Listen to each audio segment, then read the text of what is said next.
হাইলাকান্দির জানকীবাজারের সড়ক দুর্ঘটনায় মৃত ব্যক্তির দেহ ঘিরে উত্তেজনা।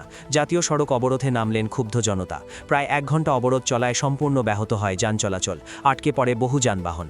জানা গেছে, গত 24 তারিখে দুর্ঘটনায় গুরুতর আহত প্রজেশ চন্দ্র মালাকার চিকিৎসাধীন অবস্থায় বৃহস্পতিবার শেষ নিঃশ্বাস ত্যাগ করেন। আজ তার দেহ এলাকায় পৌঁছাতেই ক্ষোভে কেটে পড়েন স্থানীয়রা এবং অবরোধ শুরু করেন। পরিস্থিতি নিয়ন্ত্রণে আনতে ঘটনাস্থলে পৌঁছেছে পুলিশ বাহিনী। পরিস্থিতি স্বাভাবিক করতে প্রশাসনের তরফে জোর প্রচেষ্টা চলছে। কাটলিছাড়া থেকে উর্মি পালের প্রতিবেদন।